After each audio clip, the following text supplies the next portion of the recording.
রব্বি হাবলি মিনাস সালিহিন ফাবাশশারনাহু বিগুলামিন হালিম। পয়গম্বর ইব্রাহিম আলাইহিস সালাতু ওয়াস সালাম বয়স যখন 120 বছর, স্ত্রী হাজারার বয়স 99 বছর। পয়গম্বর ইব্রাহিম আলাইহিস সালাতু ওয়াস সালাম 120 বছরের বুড়া। পয়গম্বর ইব্রাহিম আলাইহিস সালামের স্ত্রী 99 বছরের বুড়ি আল্লাহর কাছে দোয়া করতেছেন, রব্বি হাবলি মিনাস সালিহিন, ওগো আল্লাহ আপনি আমাকে একটা নেক সন্তান দান করেন। 120 বছর বয়সে আল্লাহর কাছে দোয়া করে। বিবির বয়স 99 বছর, ইব্রাহিম আলাইহিস সালামের বয়স 120 বছর, আল্লাহর কাছে দোয়া করে। স্বাভাবিকভাবে এই বয়সে মানুষের যৌন ক্ষমতা হারায়া যায়, সন্তান দেওয়ার মতো ক্ষমতা মানুষের থাকে না। একজন পুরুষ সর্বোচ্চ 55 বছর, কিছু কিছু ক্ষেত্রে 60 বছর, নারী তো আরো আগে তার যৌন ক্ষমতা হারিয়ে ফেলে।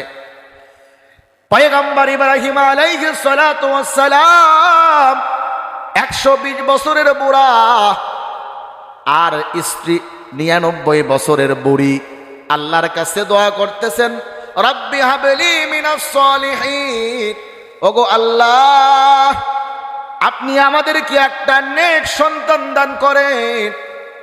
আমার আল্লাহ তাআলা পয়গম্বর ইব্রাহিম আলাইহিস সালামের দোয়াকে কবুল করলেন।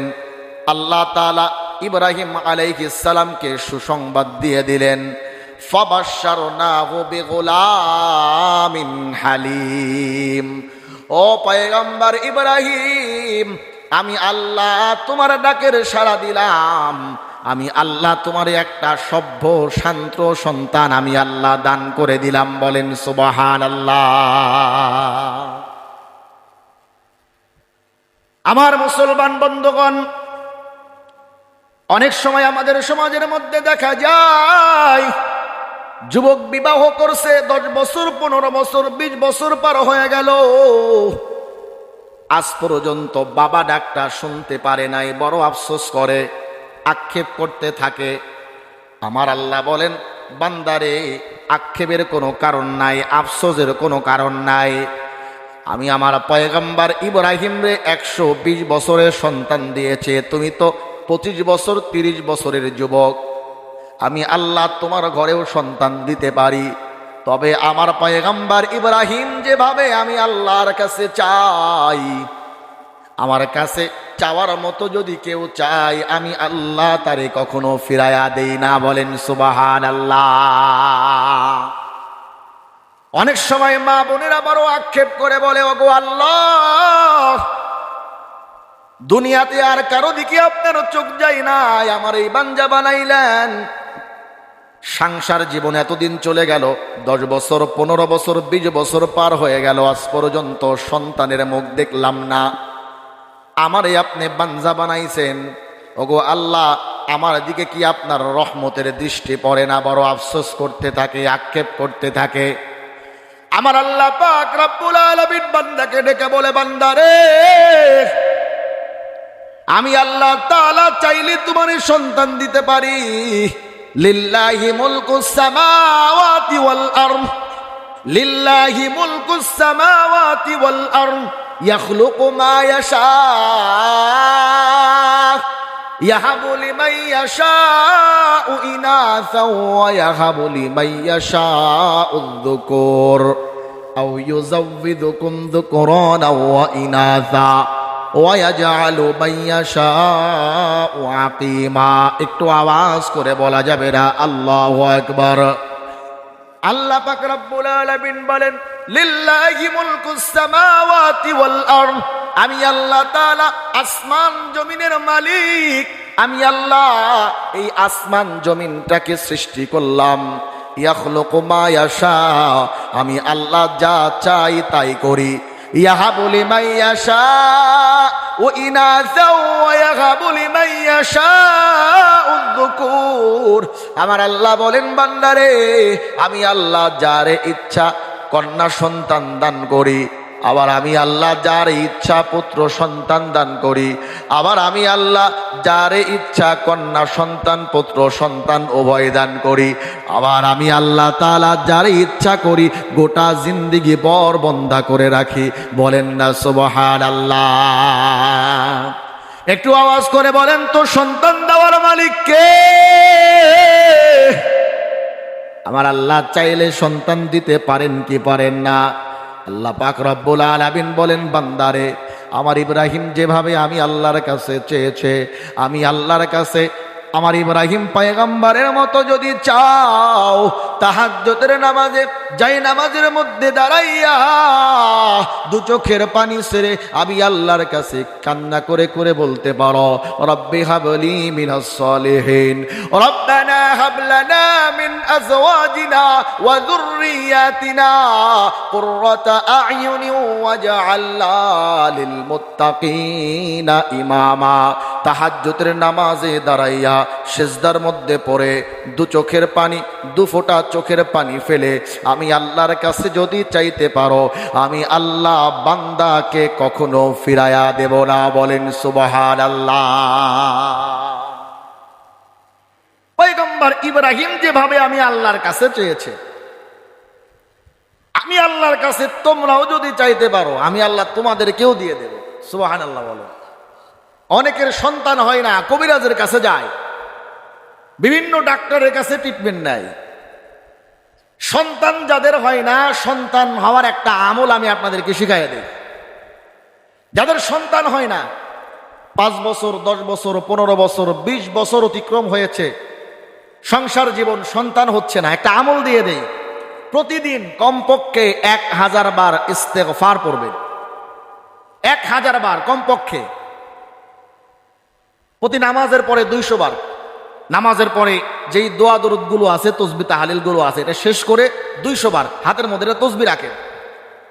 এই তসবিহটা 2 বার পড়বেন, 200 বার হয়ে যাবে। 5 ওয়াক্ত নামাজের পরে, ফরজ নামাজের পরে 200 বার করে পড়েন, সারাদিনে 1000 বার হয়ে যাবে। নাম্বার 1, যদি কোনো ব্যক্তি প্রতিদিন 1000 বার ইস্তেগফার পড়তে পারে।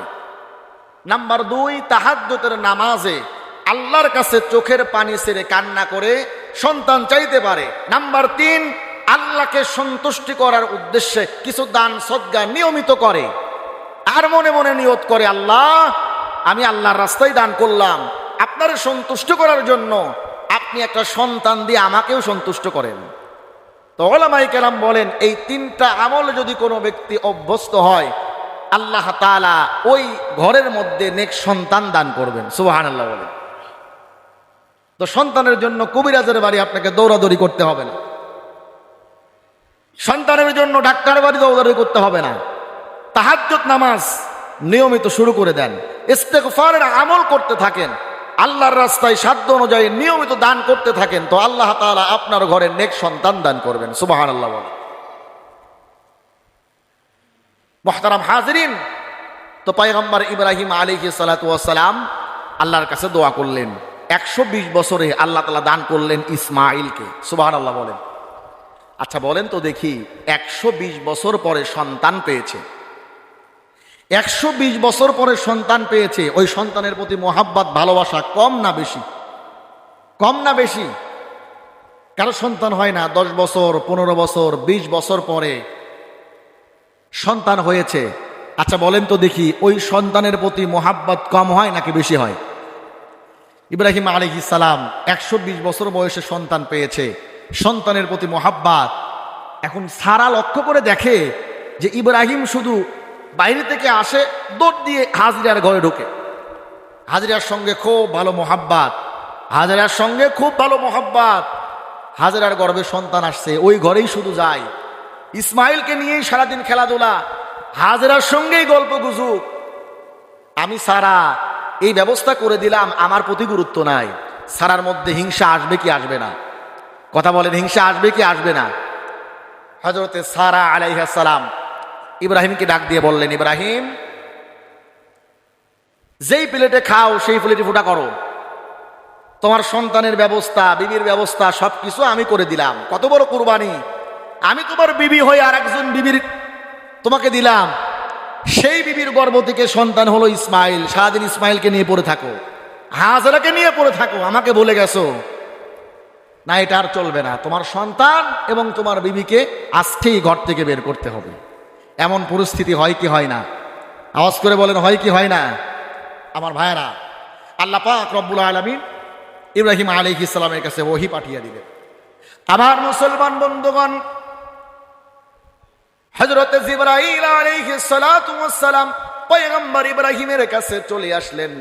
পয়গম্বর ইব্রাহিমকে ডেকে বলেন, ও পয়গম্বর ইব্রাহিম, সারার যেই মতামত, সারার যেই সিদ্ধান্ত, মালিকেরও একই সিদ্ধান্ত, সন্তান আর বিবিকে মরুভূমির প্রান্তে রেখে আসতে হবে। বলেন তো দেখি, ব্যাপারটা কঠিন নাকি সহজ? হযরত পয়গম্বর ইব্রাহিম আলাইহিস সালাতু ওয়াস সালাম পরিবার থেকে বঞ্চিত হলেন। অগ্নিকুণ্ডের মধ্যে পয়গম্বর ইব্রাহিমকে ফেলা হলো। এত এত নির্যাতন সহ্য করার পরে একটা সন্তান পেল। বেশি দিন সন্তানকে নিজের কাছে রাখতে পারে না। আল্লাহর পক্ষ থেকে ওহী নাজিল হয়ে গেল, ইব্রাহিম রে,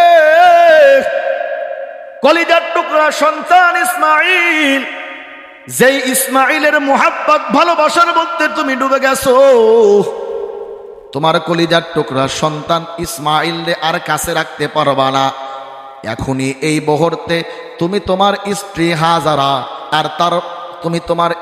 হাজারা আর তার পেটের সন্তান ইসমাইল দুইজনকেই মরুভূমির নির্জন এলাকায় রেখে আসতে হবে। বলেন না আল্লাহু আকবার।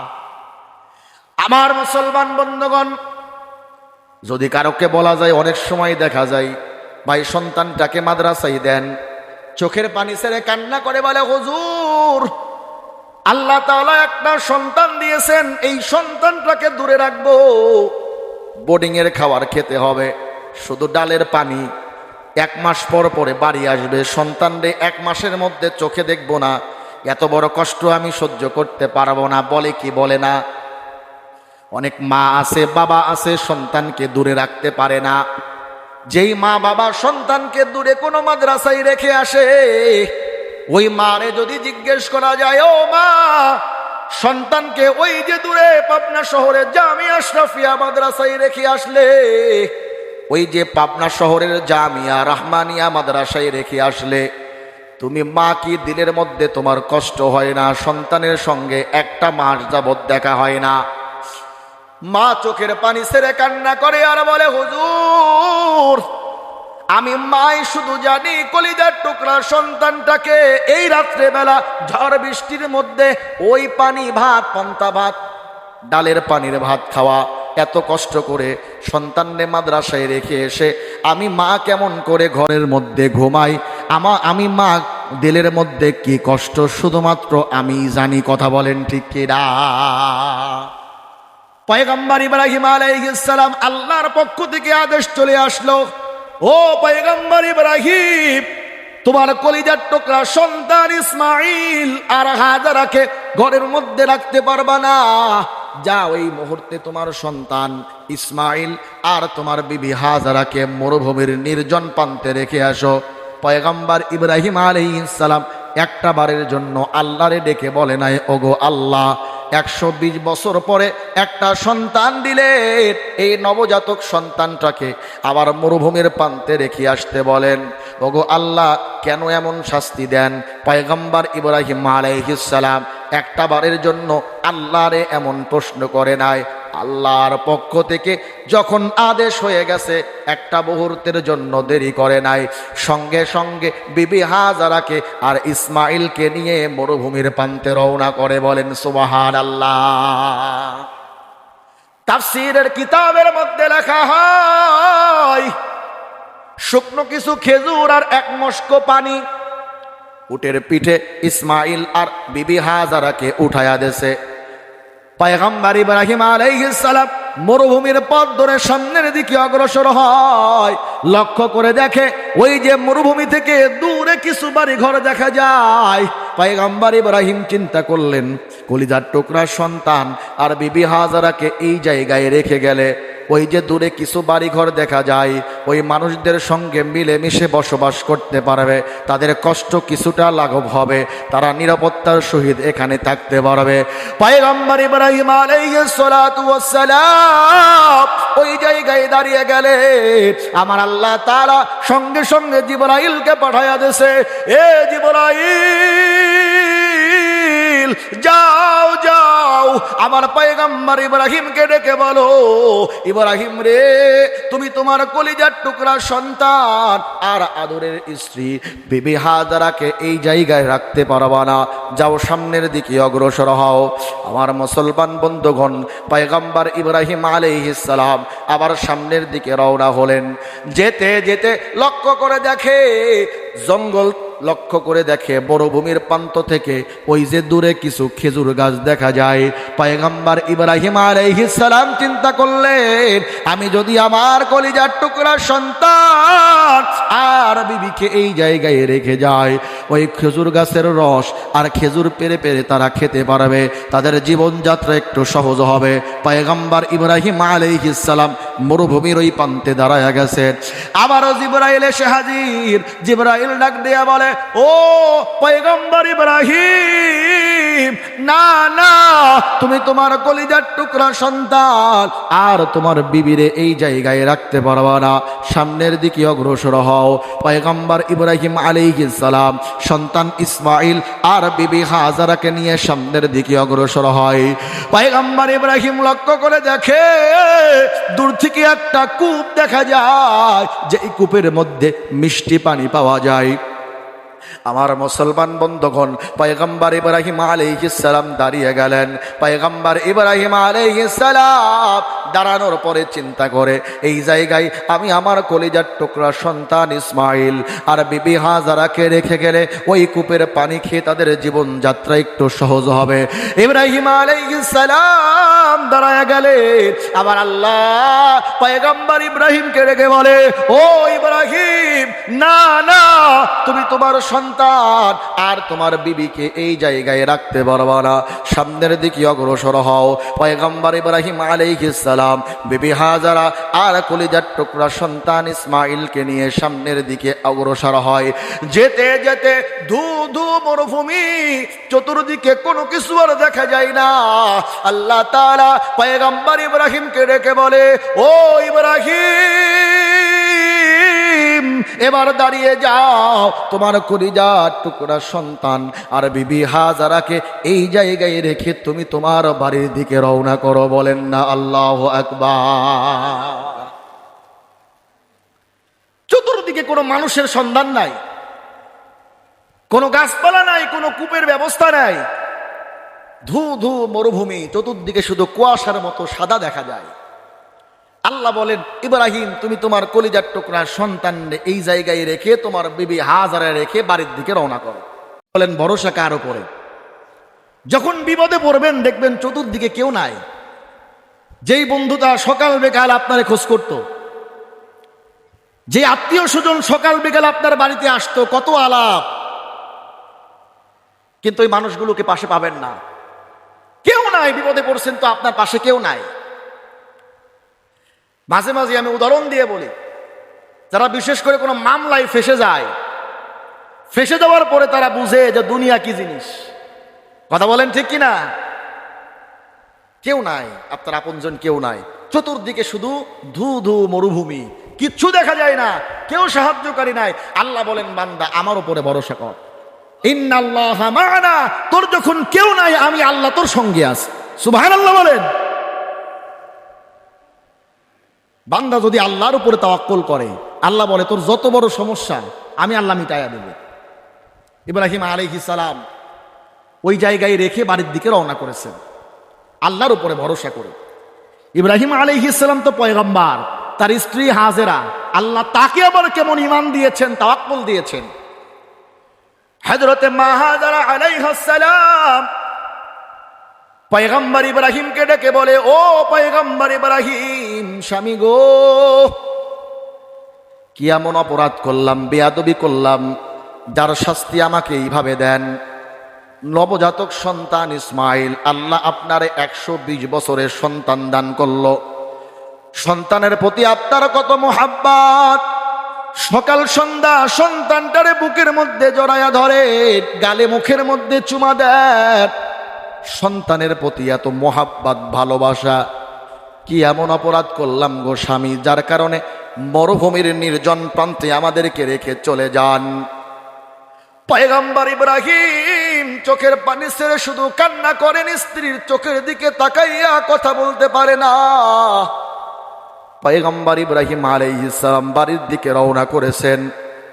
বিবি হাজারা স্বামীর পিছন পিছনে দৌড়ায়, স্বামীকে ডাক দিয়ে বলে, ওগো প্রাণের স্বামী, কি অপরাধ করলাম, কি দোষ করলাম, যার কারণে মরুভূমির প্রান্তে আমাদেরকে একা একা রেখে চলে যান? স্বামী গো, কি এমন অপরাধ যার কারণে এত বড় শাস্তি আমাদেরকে দেন? ইব্রাহিম আলাইহিস সালাম কথা বলতে পারেন না, চোখের পানি ছেড়ে ছেড়ে কান্না করেন। বিবি হাজারা আলাইহিস সালাম এবার স্বামীকে ডাক দিয়ে বলে, ও স্বামী, জানতে চাই, এই যে মরুভূমির প্রান্তে আমাদেরকে একা একা রেখে যান, এটা কি আপনার সিদ্ধান্ত নাকি আপনার রবের সিদ্ধান্ত? পয়গম্বর ইব্রাহিম আলাইহিস সালাম জবান দিয়ে আওয়াজ করে বলতে পারলেন না। শাহাদত আঙ্গুলি আসমানের দিকে উঁচু করে দেখায়, আর হাজরাকে ডাক দেয়া বলে, হাজরা রে, আমি আমার নিজের সিদ্ধান্তে কলিজার টুকরা সন্তান আর বিবিরে মরুভূমির প্রান্তে রেখে যাব, এত বড় পাষাণ্ড আমি হই নাই। আমার রব আমারে নির্দেশ করেছে, তোমারে এই নির্জন মরুভূমিতে রেখে যাওয়া ছাড়া আমার আর কোনো উপায় নাই। বলেন সুবহানাল্লাহ। এদেরকে বলা হয় ইমানদার, যারা দ্বীনের জন্য, ইসলামের জন্য পরিবার সন্তান সবকিছুকে কুরবানি করে। কথা বলেন ঠিক কিনা? দুনিয়া নিয়ে পড়ে আসি আজকে। হ্যাঁ, বাড়ি গাড়ি হতে হবে, বাড়ি গাড়ি, মেল, ফ্যাক্টরি, ক্ষমতা, এগুলোর পিছনে দৌড়াচ্ছি। ধোকার ধোকা, দুনিয়া শুধু ধোকার ধোকা। আল্লাহু আকবার। কালকে আমি সন্ধ্যার পরে একটা রেস্টুরেন্টে খেতে বসছি, দুই বন্ধু খেতে বসছি, হঠাৎ করে খবর আসলো, লোকটার নাম জিয়া। এত ভালো মানুষ ছিলেন, সব সময় মুখে হাসি আর হাসি, হাসি ছাড়া কথাই বলতেন না। 3টা ছেলে মেয়ে, ছোট মেয়েটা আমার মাদ্রাসায় পড়তেন। আমি জানতাম না যে ওর আর একটা মেয়ে আছে। ওর মা একদিন এসে বলতেছে যে, হুজুর, আমার একটা বড় মেয়ে আছে, বিবাহ দিব, ছেলে দেখেন। ওই দিন জানলাম যে ওই বাড়িতে একটা মেয়ে আছে। আমার মাদ্রাসায় 70 জন ছেলে মেয়ের মধ্যে সব থেকে সভ্য মেয়েটা হলো জিয়া ভাইয়ের মেয়ে। আলহামদুলিল্লাহ, আমার থেকে হেফজ শুরু করছিল, ব্রেনও ভালো। আবার ওর ছেলেটা জেনারেল ব্যাকগ্রাউন্ডের, কিন্তু ইমাম সাহেব না থাকলে নামাজ পড়ায়, তার মানে কোরআনটা সুন্দর শুদ্ধভাবে পড়তে পারে। হুজুরদের সঙ্গে খুব ভালো সম্পর্ক। জিয়া ভাই ব্যবসা করেন সম্ভবত কোনো একটা কোম্পানির লাইট, এই যে এনার্জি লাইটগুলো আছে, এগুলো সাপ্লাই করেন। 8 ঘড়িয়া চাটমোহর ওই রাস্তায় কুত্তা গাড়ি আছে, কুত্তা গাড়ির অ্যাক্সিডেন্টে মাথায় আঘাত পেয়ে মারা গেছে। কালকে রাজশাহী থেকে রাত্রেবেলা নিয়ে আসছে। মানুষটা মারা গেছে, মারা যাওয়ার পরেও হাসতেছে। সুবহানাল্লাহ বলেন। সব সময় মুখে ছিল হাসি, সকলের সঙ্গে হাসি খুশি কথা বলতেন, কারোর সঙ্গে কোনোদিন গন্ডগোল করতেন না, কারোর সঙ্গে কোনো গন্ডগোল ছিল না। বেচারা ছিল দারিদ্র, হালাল ভাবে উপার্জন করতেন। ছেলে মেয়েকে বিবাহ দিবেন, বাড়িঘর করতে পারেন নাই, আফসোস করে বলতেছিলেন। আমি বললাম, ভাই ধৈর্য ধারণ করেন, আল্লাহ ব্যবস্থা করে দেবে। ভালো বাড়ির ব্যবস্থা নাই, যার কারণে মেয়েটাকে বিবাহ দিতে পারতেছে না। 2টা মেয়ে খুব সুন্দর, আমি দেখেছি। ছোট মেয়েকে ছোট থেকে পড়াইছে দেখছি, বড় মেয়েটাকে দেখছি, খুবই সুন্দর এবং পরিবারও খুব ভালো। এই যে বাবার আদর্শ, এই ভালো আচরণ, এটাই মানুষের মধ্যে থেকে গেছে। কথা বলেন ঠিক কিনা? জিয়া ভাইয়ের নাম যারাই মুখে নিতে গেছে তারাই কান্না করে দিয়েছে, ইস, এত ভালো একটা মানুষ দুনিয়া থেকে চলে গেল, যার মুখে সব সময় হাসি থাকতো। আপনারা এই প্রভাব প্রতিপত্তি, ক্ষমতার চেয়ারকে ধরে রাখতে গিয়ে একজনের মাথার মধ্যে বাড়ি দিচ্ছেন, আরেকজনের ঘর বাড়ি পুড়িয়ে দিচ্ছেন। আপনি মারা যাওয়ার পরে আল্লাহর কাছে হাত করে দোয়া করবে, আল্লাহ, ওরে তুমি জাহান্নামের আগুনের মধ্যে পোড়াও। কথা বলেন ঠিক কিনা? মানুষের সঙ্গে ভালো আচরণ করেন, ক্ষমতা একদিন শেষ হয়ে যাবে, অর্থ সম্পদ সব শেষ হয়ে যাবে, কিন্তু আপনার আচরণ সারা জীবন থেকে যাবে। কথা বলেন ঠিক কিনা? আমার ভাইয়েরা, হুসনে খুলুক আল্লাহর নবীদের একটা গুণ ছিল, উত্তম আচরণ। মানুষের সঙ্গে ভালো আচরণ করবেন, মানুষের কল্যাণে নিজেকে উৎসর্গ করবেন। মৃত্যুর সময় সকলে আপনার জন্য দোয়া করবে, আল্লাহ তাআলা আপনাকে ক্ষমা করে দিবে। কথা বলেন ঠিক কিনা? হযরতে হাজারা বলতেছে, স্বামী গো, কার নির্দেশ? আপনার ইচ্ছাই রেখে যান নাকি আপনার রবের? হযরত ইব্রাহিম আলাইহিস সালাম কথা বলতে পারলেন না, আঙ্গুল দিয়ে দেখায় দিলেন আমার রবের ইশারা। হযরতে হাজারা বলে, স্বামী গো, আর কোনো অভিযোগ নাই, আর কোনো কথাও নাই। যদি আপনার রবের নির্দেশে আমাদেরকে এখানে রেখে যাওয়া হয়, তাহলে আর কোনো আপনার কাছে কোনো অভিযোগ নাই। সেই রব আমাদেরকে নির্জন মরুভূমির মধ্যে রেখে যাওয়ার জন্য বলেছেন, ওই রব আমাদেরকে হেফাজত করবেন। মানে আল্লাহু আকবার। হযরতে হাজারার মধ্যে ঈমান কেমন, আল্লাহর প্রতি তাওয়াক্কুল কেমন, ইব্রাহিম আলাইহিস সালামের জীবনী থেকে এই দুইটা শিক্ষা নেওয়া লাগবে। একটা হলো ধৈর্য, আর একটা হলো আল্লাহর উপরে তাওয়াক্কুল। কথা বলেন ঠিক কিনা? ইব্রাহিম আলাইহিস সালাম তার বাবা তার বিপক্ষে গেছে যে আমার কুলাঙ্গার সন্তান, আমার রব আমার প্রভুদেরকে অস্বীকার করে। ইব্রাহিম আলাইহিস সালাম বাবার সঙ্গে খারাপ আচরণ করলেন না, শান্ত হয়ে বোঝালেন, বুঝলেন না, বাবার জন্য দোয়া করলেন, খারাপ আচরণ করলেন না। এই যে অগ্নিকুণ্ডের মধ্যে নিক্ষেপ করা হলো, সব থেকে মূল ভূমিকায় ছিল তার নিজের বাবা। এত বড় জুলুম নির্যাতন, ইব্রাহিম আলাইহিস সালাম ধৈর্য হারা হয় নাই। অগ্নিকুণ্ডের মধ্যে নিক্ষেপ করছে, ইব্রাহিম আলাইহিস সালাম আল্লাহর উপর তাওয়াক্কুল করছে। বিপদে আপদে বালা মুসিবতে দুইটা গুণ যারা অর্জন করবে, একটা হলো ধৈর্য, আর একটা হলো আল্লাহর উপরে তাওয়াক্কুল। যত বড় বিপদ আপনার হোক না কেন, আল্লাহ আপনাকে ওই বিপদ থেকে হেফাজত করবে। সুবহানাল্লাহ বলেন। আমার মুসলমান বন্ধুগণ, সংক্ষেপে আমি শেষ করে দিব, সময় আপনাদের লস করব না, নষ্ট করব না। প্রতিদিন কথা বলতে গিয়ে সময় লস হয়ে যায়।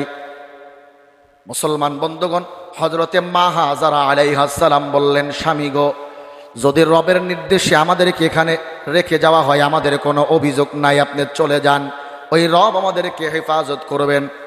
কিছু শুকনা খেজুর আর এক মশক পানি কিছু সময়ের মধ্যেই শেষ হয়ে গেল।